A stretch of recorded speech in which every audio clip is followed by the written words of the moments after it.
Street kids have lived most of their lives in Night City. They know the streets, the gangs, the slang, and generally what's going on in the lower life aspect of the city, which could present certain favorable opportunities later in the game. If choosing the street kid life path, we learn that V grew up in the streets of Night City before looking for greener pastures in Atlanta. Several years later, and no better off, V returns to their hometown and fatefully decides to help out a friend. If you choose the street kid life path, you have lived most of your time in Night City.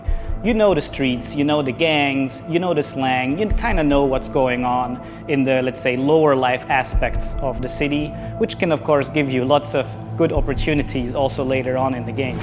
The prologue begins with V fixing their broken nose at the El Coyote Coho bar located in Haywood. Pepe, the bartender, tells V that he hasn't paid his debt to a new fixer in town. In exchange for forgiving V's bar tab, Pepe asks V if they can talk to the fixer to either forget about the debt or settle it once and for all. V goes to the fixer and an argument breaks out, but a deal is settled. The fixer tasks V into stealing Rayfield Erudite S9, owned by a corporate from Arasaka. If V is able to accomplish the goal, the fixer says he will forget about the debt Pepe owes him. V agrees to the deal and heads over to the Westbrook where the car is located. Along the way, V hitches a ride with Padre, a friend and local honcho. V's informant from the fixer, Kirk Sawyer, gives them a device that can unlock the car and turn it on. Before V can drive off, they're surprised by Padre's driver, Jackie Wells. Jackie had heard V boasting about stealing the Rayfield to Padre and decided he could make a quick profit by butting in and taking the car himself. V and Jackie are interrupted by the sudden arrival of NCPD and Inspector Stintz, who captured them. Stintz grew up with Jackie and has a speech on how little he has changed. He then starts criticizing V on their life choices and how much of a failure they are. Before taking them in, the Arasaka corporate, Kaoru Fujioka, who originally bugged the car, comes to see the commotion. He uses his corporate reputation to order Stintz to kill them and dump their bodies in the river.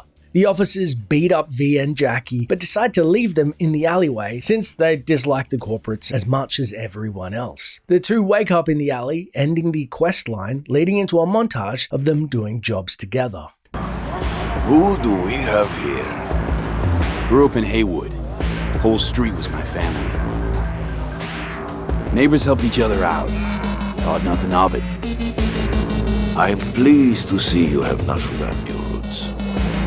Born here, live here, die here. Childhood memories. Hopping buildings, running away from badges. Iron tasted blood from a split lip. Motherfucker! Got everybody fighting for a slice of the street.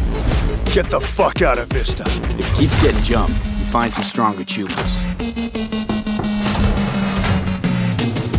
Do you want to spend the rest of your days blasting scabs? Or become a legend overnight? We have arrived. The Major. Ready to get your cherry bobbed? Yeah, come on.